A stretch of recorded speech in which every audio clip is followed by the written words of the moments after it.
രാവിലെ തന്നെ എണീറ്റതും എനിക്ക് ഓർമ്മ വന്നത് എൻ്റെ സൈക്കിളിൻ്റെ കാര്യം. കഴിഞ്ഞ വെക്കേഷന് എടുത്തല്ലേ, എന്തെങ്കിലും പണി ഉണ്ടെങ്കിൽ കൊണ്ട് കാണിക്കാന്ന് വിചാരിച്ചു. ഷടാ, മെയിൻ പണി തന്നെ കിട്ടി.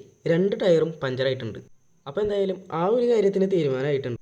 അതൊരു തീരുമാനത്തിൽ എത്തിയോണ്ട് തന്നെ കുറച്ച് നേരം കഴിഞ്ഞ് ഞാൻ പതുക്കെ മുടി കെട്ടാനായിട്ട് ഇറങ്ങി.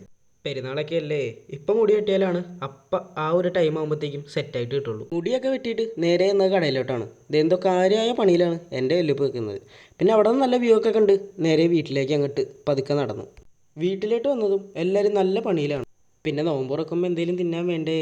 എനിക്ക് ഭയങ്കര കുക്കിംഗ് സ്കില്ലായതുകൊണ്ട് ഞാൻ ആ ഭാഗത്തോട്ട് അധികം അങ്ങോട്ട് പോയിട്ടില്ല. പിന്നീട് കുളിച്ച് കുട്ടപ്പനായിട്ട് ഞാൻ വെറുതെ കുറേ നേരം വീട്ടിൽ തേരാപ്പാര നടക്കണമായിരുന്നു. അപ്പോഴത്തേക്ക് വേണതേ ടുട്ടുവിനെ കണ്ടത്. പിന്നെ കുറച്ച് നേരം ടുട്ടുവിനെ കളിപ്പിച്ച് അങ്ങനെ അങ്ങോട്ടിരുന്നു.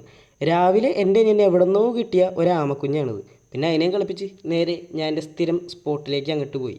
ഈ ഒരു സ്പോട്ടിൽ പോയിരുന്ന റോട്ടിൽ കൂടെ കുറേ വണ്ടി പോകുന്നത് കാണാം. അതിപ്പോൾ ഇവിടെ തന്നെ പോകണമെന്നില്ല, വെറുതെ റോട്ടി ഇറങ്ങിയിരുന്നാലും കാണാനായിട്ട് പറ്റും.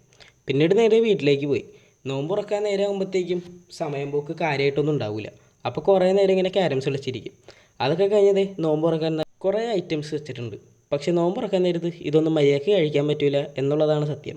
പിന്നീട് ചായയും കുടിച്ച് കുറച്ചൊരു സീരീസും കണ്ട് അങ്ങനെ പതുക്കെ കടയിലേക്ക് അങ്ങ് പോയി. എമ്പുരാൻ സിനിമ ഇറങ്ങിയോണ്ട് തന്നെ ഞാനും വാപ്പിയും അതിൻ്റെ ഡിസ്കഷനിലായിരുന്നു കുറേ നേരം. ഇനി നേരെ കട കൂട്ടിയിട്ട് വീട്ടിൽ പോട്ടെ. Tata bye bye.